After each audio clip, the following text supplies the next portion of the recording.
Bom dia, queridos amigos. Estamos de volta com a leitura do livro Céu e Inferno, um livro escrito por Allan Kardec e traduzido Allan Kardec e os Espíritos e traduzido por Manuel Quintal. Antes da gente começar a ler, a gente faz a nossa prece. A prece é para as vítimas do Covid, as vítimas recentes. E se você quiser acrescentar qualquer nome durante a oração, fique à vontade. A prece é a seguinte: Deus Todo-Poderoso, que vossa misericórdia se estenda sobre as almas de... E aí a gente fala o nome. Tainá Paula Cássia Silva. Ela tinha 26 anos quando ela desencarnou. Edinaldo Felício de Souza. Ele chegou a ser diretor do hospital na cidade de Plácido de Castro. Não diz a idade na qual ele desencarnou. Jaime Rider Carreno Límpias. Ele era médico e não diz aqui a idade dele.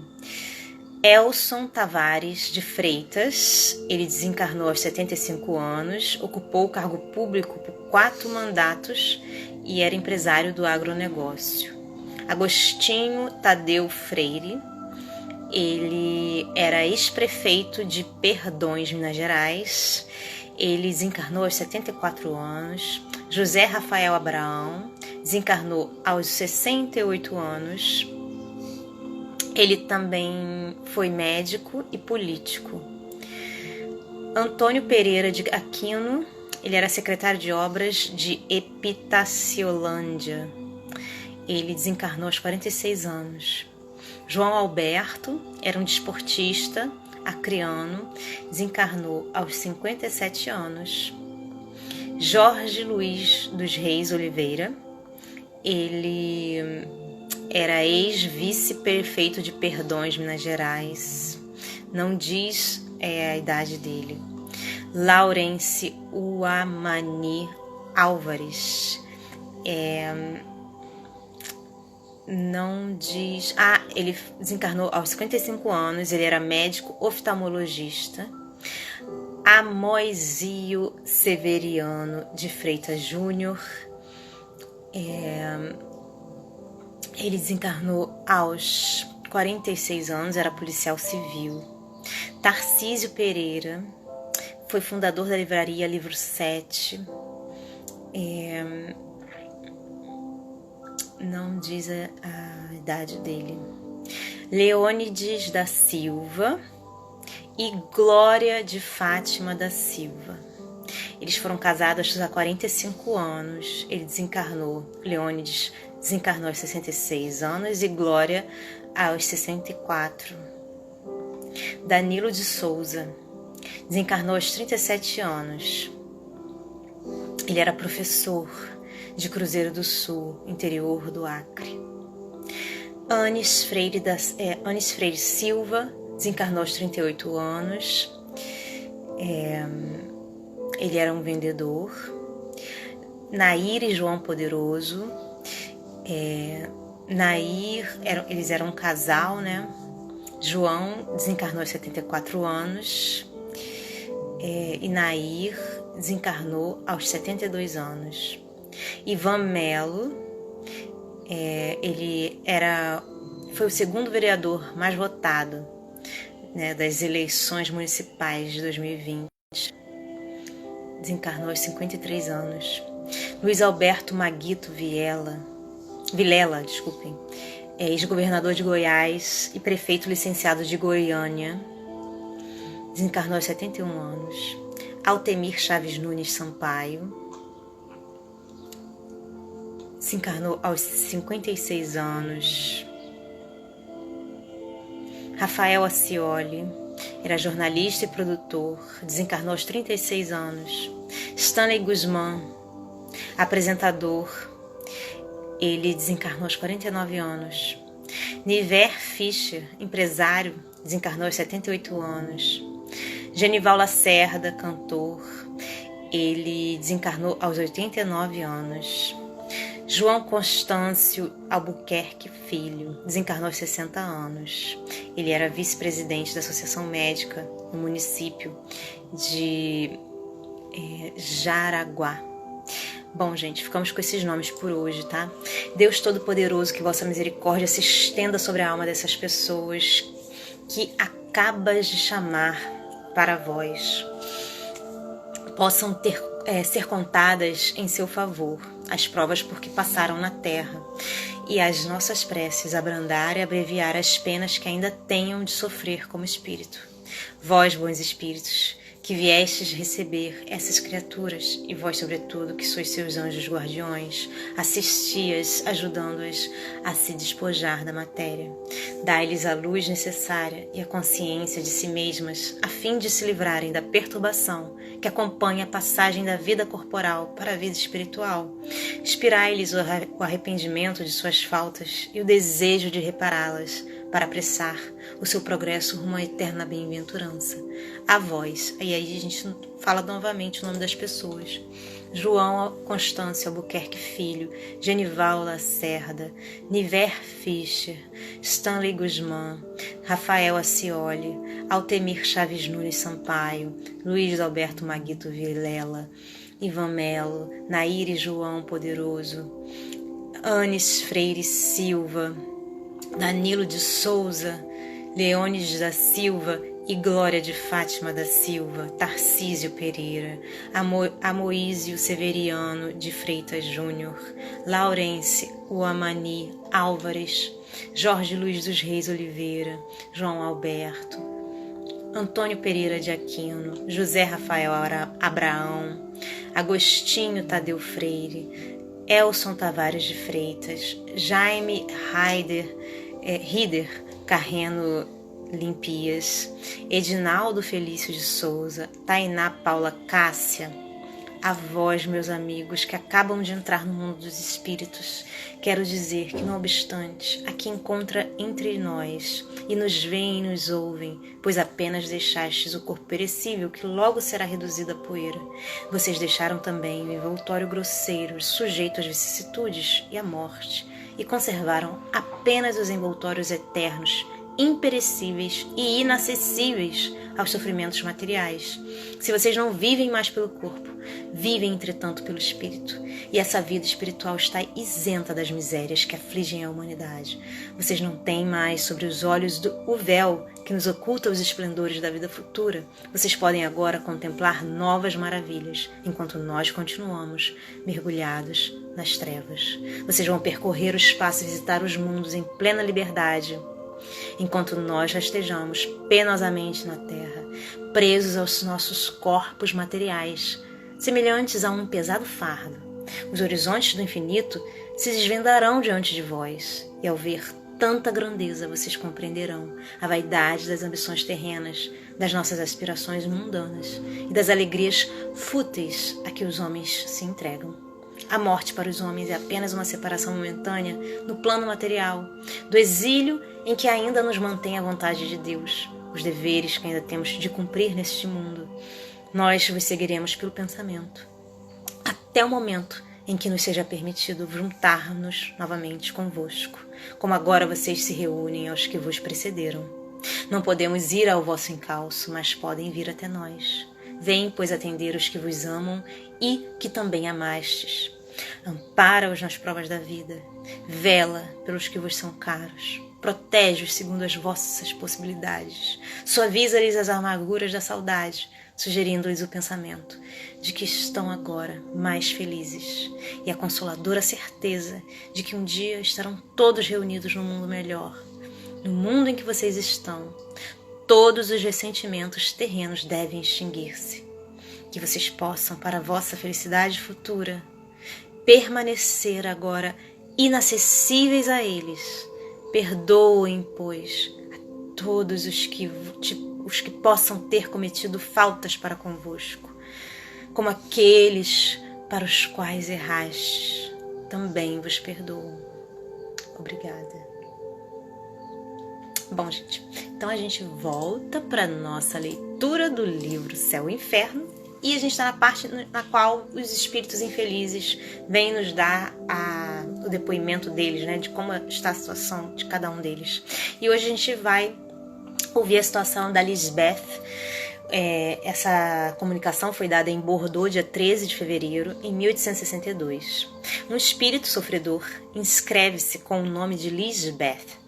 E aí vem a pergunta: quereis dar-nos algumas informações a respeito da vossa posição, assim como da causa dos vossos sofrimentos? E vem ela e fala: sede humilde de coração, submisso à vontade de Deus, paciente na provação, caridoso para com o pobre, consolador do fraco, sensível a todos os sofrimentos, e não sofrereis as torturas que amargam.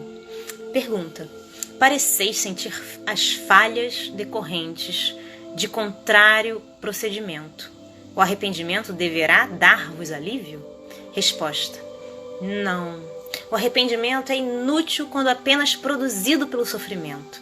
O arrependimento profícuo tem por base a mágoa de haver ofendido a Deus e importa no desejo ardente de uma reparação. Ainda não possuo tanto, infelizmente. Recomendai-me as preces de quantos se interessam pelos sofrimentos alheios, porque delas tenho necessidade. E aí vem uma nota, embaixo dessa frase, que é assim: este ensinamento é uma grande verdade. Às vezes o sofrimento provoca um brado de arrependimento menos sincero, que não é a expressão de pesar pela prática do mal, visto como se o espírito deixasse de sofrer. Não duvidaria reencetá-la. Eis porque o arrependimento nem sempre acarreta a imediata libertação do espírito. Predispõe-no, porém, para ela. Estudo. É-lhe preciso, além disso, provar a sinceridade e firmeza da resolução por meio de novas provações, reparadoras do mal praticado. Meditando-se cuidadosamente sobre todos os exemplos que citamos, encontrar-se-á nas palavras dos Espíritos, mesmo os mais inferiores, profundos ensinamentos, pondo-nos a par dos mais íntimos pormenores da vida espiritual. O homem superficial pode não ver nesses exemplos mais que pitorescas narrativas, mas o homem sério e refletido encontrará neles abundante manancial de estudos. E aí vem uma pergunta: farei o que desejais. Podereis dar-me alguns pormenores da vossa última existência corporal? Daí talvez nos advenha um ensinamento útil, e assim tornareis proveitoso o arrependimento. O espírito vacila na resposta, não só desta pergunta, como de algumas das que se seguem. E aí vem a resposta dela: tive um nascimento de elevada condição, possuía tudo que os homens julgam a fonte da felicidade. Rica, tornei-me egoísta. Bela, fui vaidosa, insensível, hipócrita. Nobre, era ambiciosa. Calquei ao meu poderio os que se me não rolavam aos pés, e oprimia ainda mais o que sob eles se colocavam, esquecida de que também a cólera do Senhor esmaga, cedo ou tarde, as mais altivas fontes. Pergunta: em que época viveste? Resposta: há 150 anos, na Prússia. Pergunta: desde então não fizestes progresso algum como espírito? Resposta: não. A matéria revoltava-se sempre.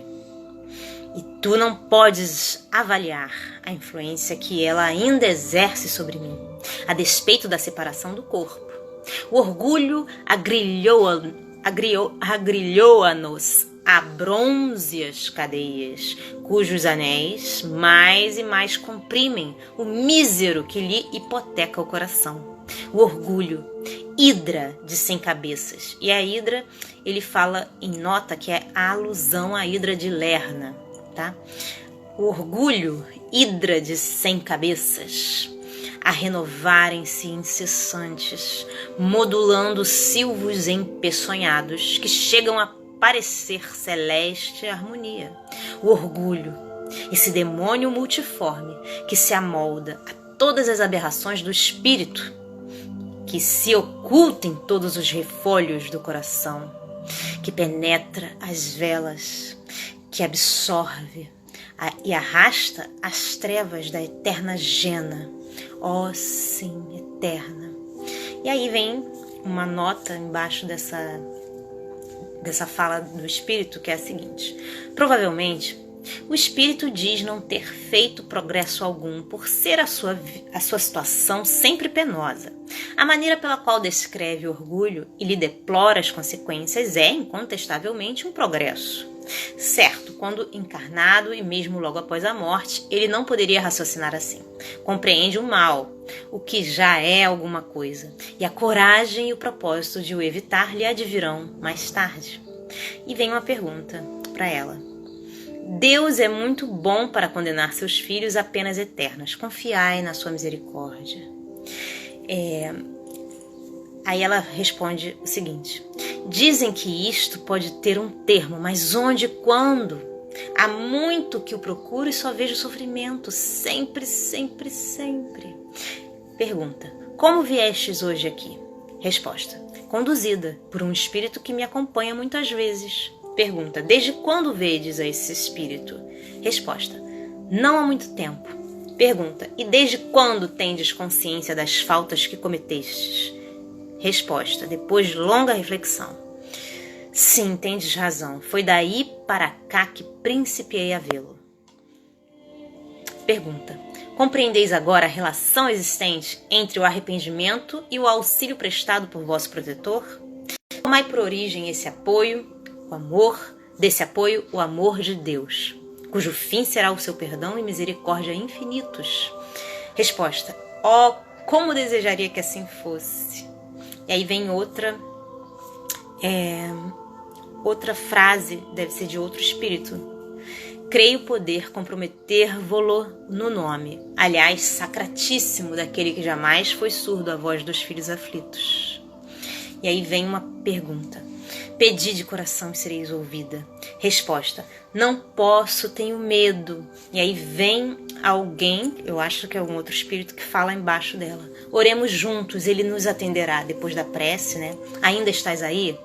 Resposta: sim, obrigada, não me esqueçais. Pergunta: vinde inscrever-vos aqui todos os dias? Resposta: sim, sim, virei sempre. E aí vem uma nota do Guia do Médium, tá? Nunca esqueçais os ensinos que bebeis nos sofrimentos dos vossos protegidos e notadamente nas suas causas, visto serem lição que a todos aproveita no sentido de se preservarem dos mesmos perigos e de idênticos castigos. Purificai os corações, sede humildes, amai-vos e ajudai-vos sem esquecer de jamais a fonte de todas as graças, fonte inesgotável na qual podem todos saciar-se à vontade, fonte de água viva que desaltera e alimenta igualmente, fonte de vida e ventura eterna. Ide a ela, meus amigos, e bebei com fé. Mergulhai nela as vossas vasilhas, que sairão de suas ondas pejadas de bênçãos. Adverti vossos irmãos dos perigos em que podem incorrer. Difundi as bênçãos do Senhor, que se produzem incessantes. E quanto mais as propagardes, tanto mais se multiplicarão. Está em vossas mãos a tarefa. Porquanto, dizendo aos vossos irmãos: aí estão os perigos, lá os escolhos, vinde conosco a fim de os evitar. Imitai-nos a nós que damos o exemplo, assim difundireis as bênçãos do Senhor sobre os que vos ouvirem. Abençoados sejam os vossos esforços. O Senhor ama os corações puros, fazei por merecer-lhe o amor. Assinado Saint Paulin. Bom, gente, ficamos por aqui por hoje. Espero que vocês estejam gostando dessa leitura tanto quanto eu. Um beijo grande a todos. Deus abençoe e até a próxima. Tchau, tchau.